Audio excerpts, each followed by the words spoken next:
Hi, I'm Jasmine, and this is Not Another PD. It's for helping professionals who are tired of theoretical training that doesn't translate to the work you actually do. Here, we talk boundaries, leadership, systems, and how to protect your well-being while doing complex work every day. I'm so glad you're here. Episode 34. Sometimes when we look at other leaders, we could assume people are naturally confident, that they were just born that way, that they were naturally gifted at public speaking and all parts of leading teams. So this episode is going to be a little bit of a peek behind the curtain of my journey into leadership, and we're going to be talking about natural strengths and also learned skills and our fixed versus growth mindset.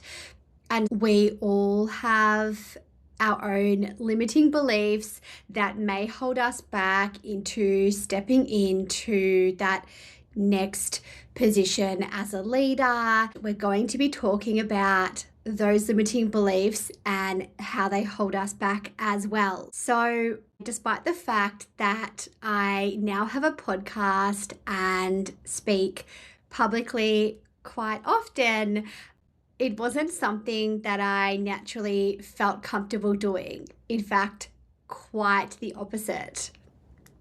When I was a child, all throughout primary school and even into high school, I was very shy, reserved, and the thought of public speaking made me so incredibly anxious, and I would do whatever I could to avoid any such opportunity.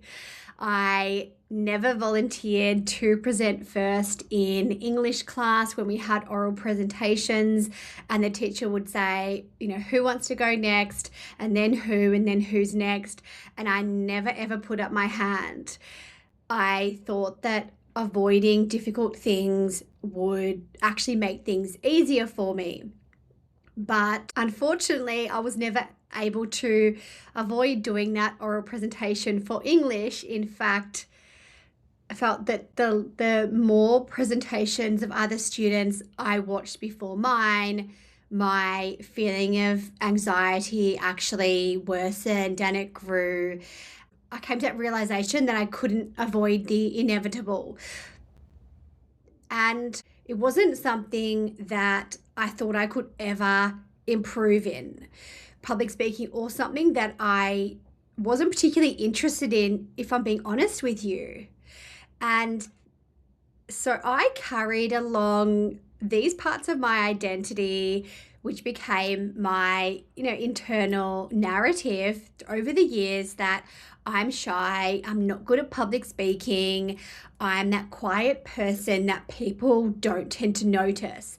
And even throughout my school experiences, I went to numerous schools, so I went to 6 schools altogether.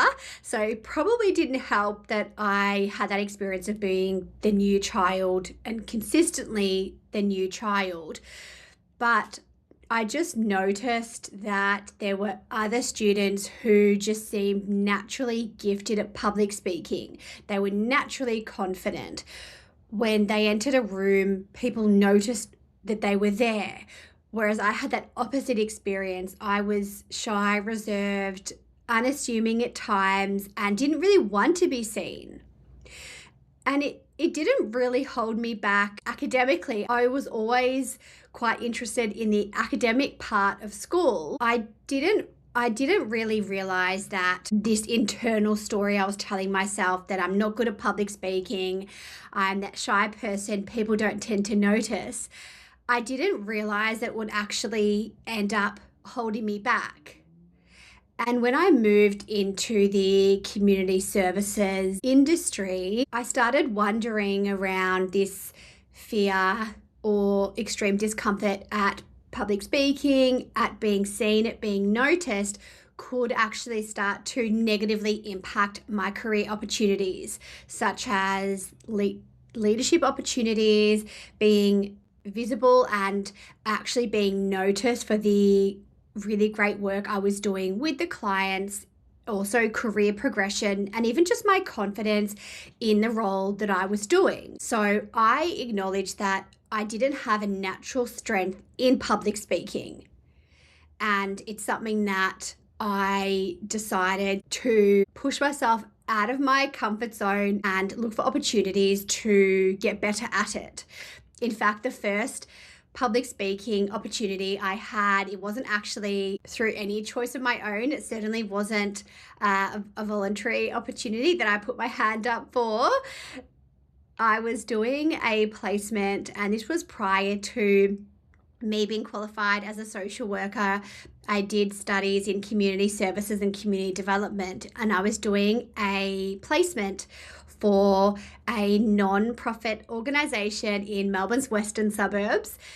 And I was doing a research project on emergency food relief in that region. So I was looking at the cause of the food insecurity, some of the barriers for families and community members being able to access food.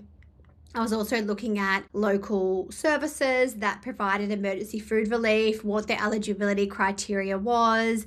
I also had a focus on the community education part around healthy eating and meal preparation knowledge.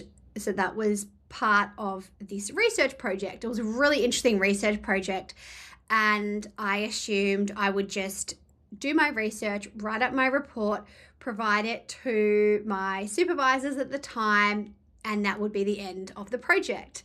But it wasn't the end of the project, as it turned out. So I was requested to present to the local council. So this was Wyndham City Council. If you're not familiar with it, it's so Melbourne's western suburbs, so it's like Werribee and its surrounds. That's the area that I'm talking about here if you're not familiar. And my first thought was some of those limiting beliefs that started in high school English when it was time for me to do the oral presentation. So some of those old thoughts in my head were, but you're not good at public speaking, you can't do this, you're going to totally mess it up, surely they can get someone else to present. But the thing was, this was my research project. No one else could have presented it in the same way because I was so passionate about the project and the amount of research I had done. I had actually driven around to all the local organisations who delivered emergency food relief and was interviewing everybody. There was so much time that went into it, and so I knew that I was realistically and logically the only person who could present it with the passion that I had for this project.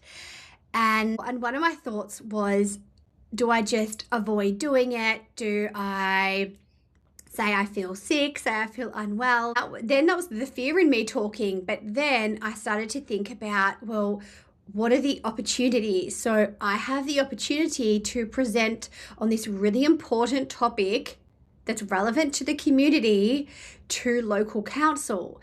And then the positive impact that could have on the community is to elevate their awareness of food insecurity in Melbourne's outer western suburbs. That could then lead to increased funding, increased support for families, increased accessibility to emergency food relief. So I sort of did a bit of a pros and cons in my head, sort of back and forth, and I thought that the cost of me not presenting was more damaging than me temporarily putting myself out of my comfort zone to present. So I decided that I was going to reframe these limiting beliefs that I'd held for myself for so long, and thought, no, I'm in a professional role now. What I'm saying could actually help other people. And my presentation to local council, it certainly wasn't perfect, but I did it. And that was the most important thing. And for me, that was absolutely a huge achievement. It was a huge milestone in my professional career. And it made me think, well, what's the worst thing that's going to happen? I'll present and I might fumble on my words, but most people who've ever presented in front of anyone, they know how difficult it can be and they're forgiving. But sometimes the person we need to actually be forgiving towards and show grace to is ourselves, because it's those limiting beliefs and those stories that we tell ourselves that are not based on fact. And another thing that I learned is the more we avoid doing difficult things and avoid difficult situations as leaders in the helping professions, then the more difficult it gets in the future. And so I started building some evidence for myself that I can do difficult things and I'm capable of learning, which is a huge part of the growth mindset that I have today and that I support other leaders with. And if you haven't done a lot of work around the fixed mindset versus growth mindset concept, is that the fixed mindset examples would be someone who's really set in their ways, really stuck, thinks quite rigidly around their capabilities. They think in more kind of limited terms, and someone with a fixed mindset would say or think things like, I can't do this is too difficult, let's just keep doing things the way they've always been done, even if we know them to be ineffective, let's just keep doing the things that we've always done. And there's an old saying, I'm not sure who said it to credit them, if we keep doing the same things or keep doing the same things the same way, we'll always get the same result, which is very true. And imagine if you were trying to make a new recipe. You're trying a new recipe in the kitchen and you tried it once and it didn't taste right. Perhaps the recipe had too much salt or too much sugar, and you knew the balance of flavor was totally off.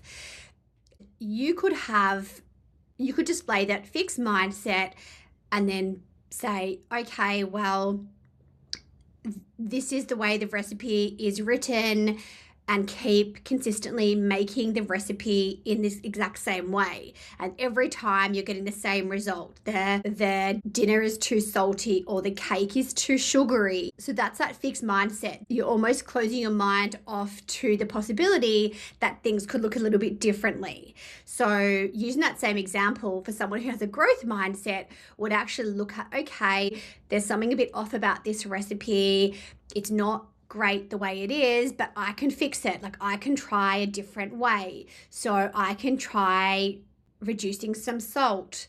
If there's too much sugar in it, I can reduce the sugar. Someone with a growth mindset actually acknowledges that they may not have a certain skill naturally, such as public speaking in my case. So you can very much acknowledge that I don't naturally possess this skill, but I can learn it.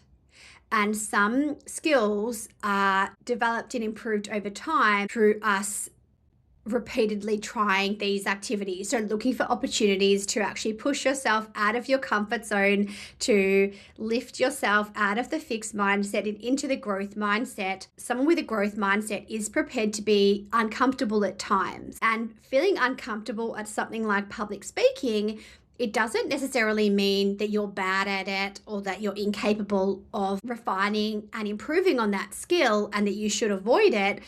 The discomfort just means that that's a skill that you're continuing to learn. And I'm a big believer in we can all learn new skills. We're all capable of advancing in different areas of our career and progressing.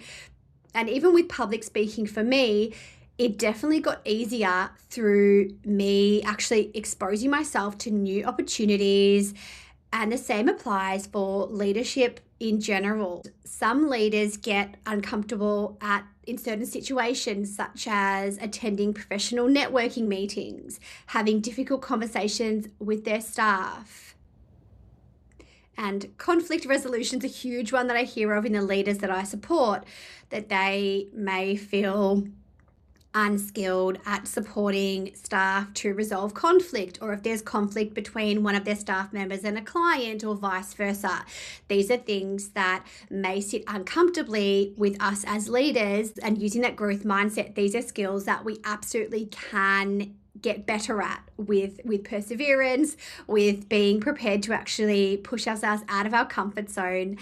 And there's safety in our comfort zone, right? So for me, there was an element of safety of me avoiding public speaking and never looking for any opportunities in which public speaking would be a possibility.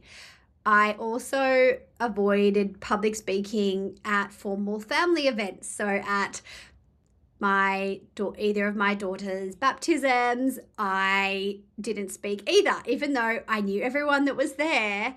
I also didn't feel comfortable to even speak publicly in a room of friends and family. So that's how bad it was for me initially. And if you look around at other leaders, and you may believe that they have natural strengths or abilities in areas that you don't, well, the chances are that they may have actually learnt those skills. So if you see someone in your team, in your organization, that is an exceptional public speaker, instead of just assuming that they were just born that way, try to actually consider that they could have learnt those skills as I did.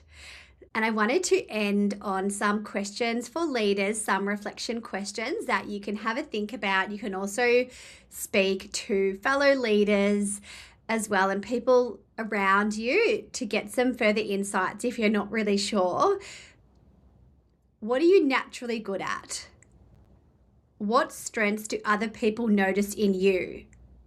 So you may hear colleagues, team members, even family and friends, they may say things to you like, "You're so good at that. That's just effortless for you. Like, how are you so good at that?" So if you hear any of these things, start to notice them. And similar to that, what comes easily to you that other people may struggle with? So what are some things that you're not naturally good at, but that you've learned, and that you're better at these things now than you once were? What are you currently avoiding in your leadership role because it feels safe and it feels too uncomfortable to move yourself into that growth mindset? Are there any old narratives about yourself that are still shaping your professional role or your professional behavior? And if you remember back to the example I shared earlier, is that I was talking about the story that I was telling myself, that I'm not a good public speaker, that I'm someone you wouldn't tend to notice. And are those old stories that you've told yourself, are they still accurate for you? We tend to outgrow these stories that we told ourselves from earlier on in our childhood or earlier on in our career. We tend to outgrow these stories with the skills that we develop in our roles, with our professional learning, with maturity, with life experience. But sometimes our mind is a bit slow to catch up, and some of these old stories that we tell ourselves and the limiting beliefs we hold about ourselves might still be present in your mind, and these are thoughts or stories that are holding you back or can hold you back in your leadership role. And some reflections for your team: are they underestimating their own strengths in any area? Are some staff avoiding opportunities because of any fears, limiting beliefs, self-doubt? And the biggest question is, how can you as a leader help create psychologically safe work environments where your teams actually feel confident to have that growth mindset, to push themselves out of their comfort zone, to put their hand up for new responsibilities or new opportunities or a progression in their career. So are you creating that psychologically safe work environment for your team just to give it a go? And there's always going to be a fear of failure, a fear of, not being good enough.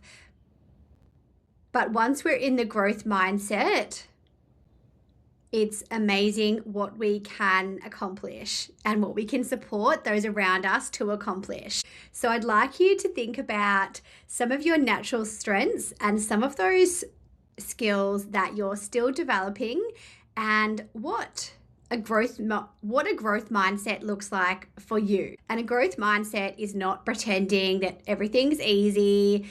It's actually very difficult to have a growth mindset, but it's something that we can work towards improving at. Thank you for joining me on Not Another PD. If this episode was helpful and you'd like to find out more, you'll find ways to work with me in the show notes.